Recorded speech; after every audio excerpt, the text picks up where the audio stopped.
Hey guys, time to learn how to make my Malteser cheesecake wherever you are. So guys, you're going to learn how to make a cheesecake with me. Anyone that's local has probably tried one of these from our food bank. So I've got 2 bars of chocolate, 700 grams of cream cheese, a pack of digestive biscuits, block of butter,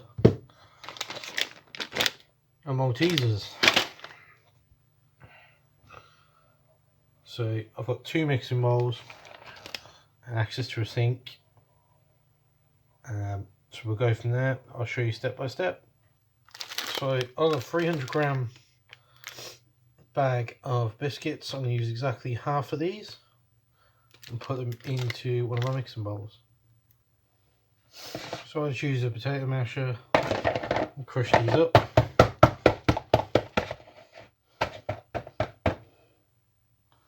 But keep grinding it so it's into a thin powder, really sandy. And get your butter, 70 grams of, I'm using willow today, into a bowl, melt it for 30 seconds. Now it's done, pour in, give it a stir until it looks like tan throughout. So you see how it looks like moist sand now. Keep going, it'll start coming together, that's fine. So what I use for my cheesecakes is 6-inch cake tin with the pop off bottom. But what I'm also going to do with this is put the greaseproof paper in the bottom of it. So we can take this out, line it, take it out, just makes it easy to transfer later on. So now it's lined, simply mix, bowl, done. So what I've done with mine is level it off again with the masher, stick it in a freezer for 4 minutes. While that's setting, we'll make the topping. Might be worth though cleaning up your bowl. You just made the biscuit basin because we're going to split the cheese layer into 2. So with the biscuit base, depending on the size of your tin, you might need to do a little bit extra. That's perfectly fine, just try keeping the proportions even. So for the next part, we're going to make the actual cheesecake filling. So it's 80 grams of icing sugar, 700 grams of cream cheese, 200 grams of double cream, 100 grams of chocolate, and Maltesers. So we're going to put this all into one bowl. So there's 700 grams of cream cheese, 80 grams icing sugar,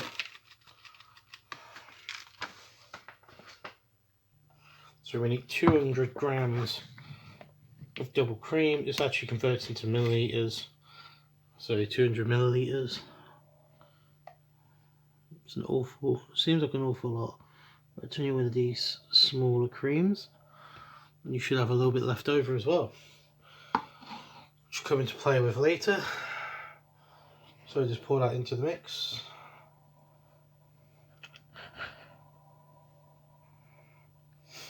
There we go. And then we're going to blend this as it is. You can do it by hand. I'd recommend using electric though, get it done a lot quicker because it can get thick and it can get a bit tough to do. So let's give it a whirl.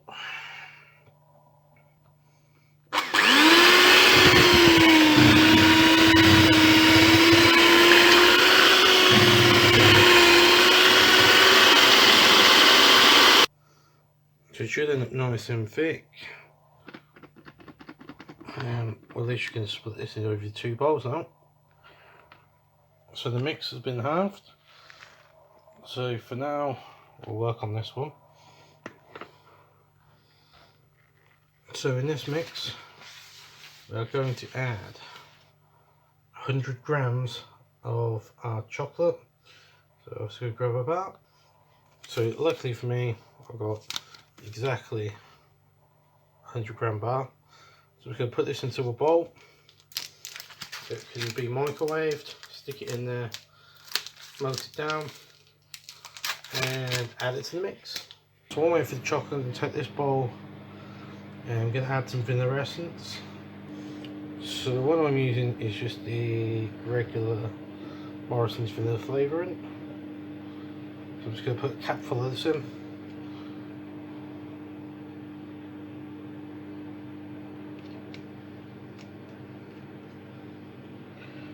And then I'm going to give this a whisk in a minute. I'm going to add some maltesers to the mix. I'm going to crush mine. I'll show you why. This will be the uppermost layer. So as you can see, I've just got a handful of maltesers. I'm just going to crush these with a wooden spoon and pop them into the mix. So that's those maltesers done. Like I say, just pick them up, throw them into your mix, and then I'm just going to mix the whole lot to make that top layer. And now my chocolate's finished, I'll show you what to do in the middle bit. So there's the crushed malteser in there. Just going to give us a light stir so it's blended throughout, and that'll be the top layer done. So that's that complete. Now I'm going to get the middle bit done using this bowl and the chocolate we've just melted. So just spooning the chocolate in.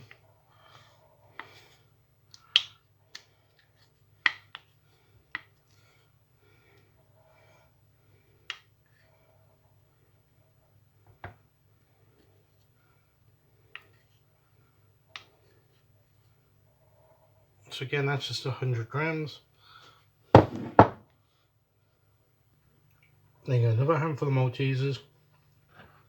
You can see I've got here. I'm going to crush them, put them in the mix.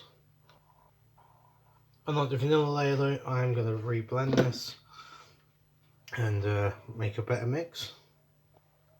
So once that's blended, you should have the chocolatey one for the middle, white one for the top. So it's a case of getting that biscuit base back and spooning everything into the bowl. So now we've got a base out. Gonna get our chocolate mix, and we're literally going to pour it onto the top of the biscuit base.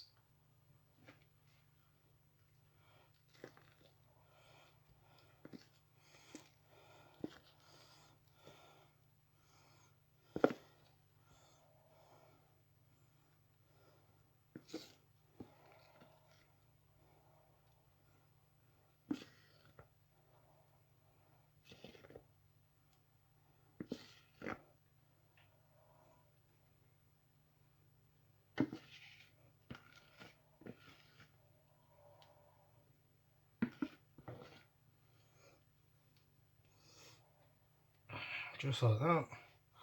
Mix the mix out and just begin flattening it out. Might take a while, but just keep going at it and it will eventually flatten out. So something like that is perfect, as long as the edges are clearish and the edges are flat. Don't matter too much about the middle.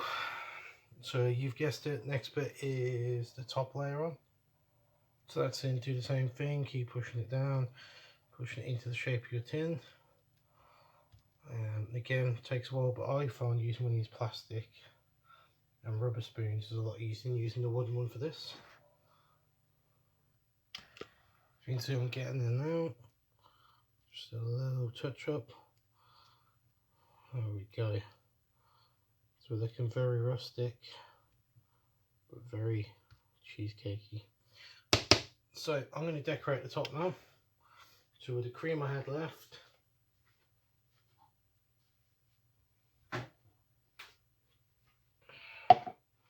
so ideally you want 100 grams. I think I'm just shy of about 90 left. I'm just going to chuck that in the jug.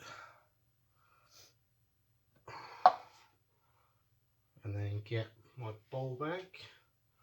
Just a normal cereal bowl will do, as long as it's microwave safe. So what I'm doing for the top layer is literally breaking it into cubes. Put cream straight on top of my 100 grams of chocolate. Posh it all in the microwave. And then just pour it on top of the cheesecake. Of course, this is optional. If you don't want to do this, you don't have to. It's just my preference. So when it comes out, it might still pale. Just give it a stir with a spoon, thicken it out. You can see it's really getting quite thick. There we go. Then just pour this on the top for a thin layer of chocolate.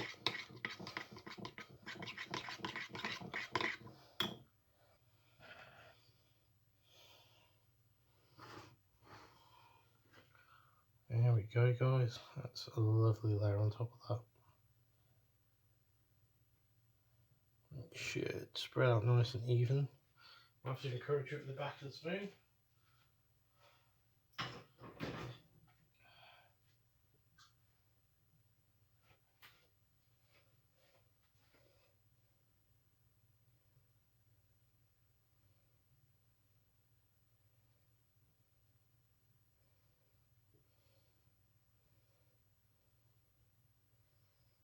Each ridge corners just let it fill itself out.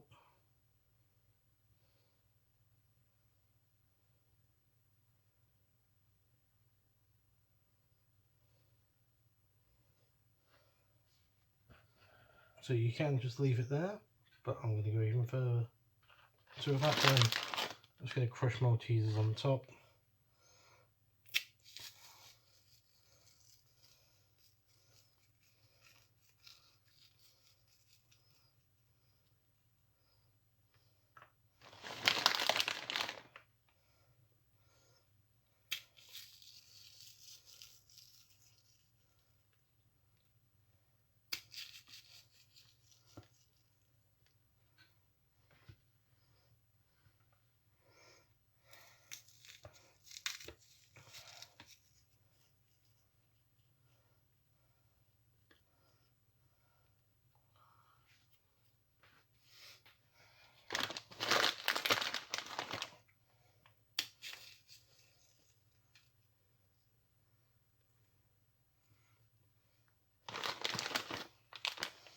Pushing these bigger bits in, and there we go, guys. Maltesers cheesecake, just like that.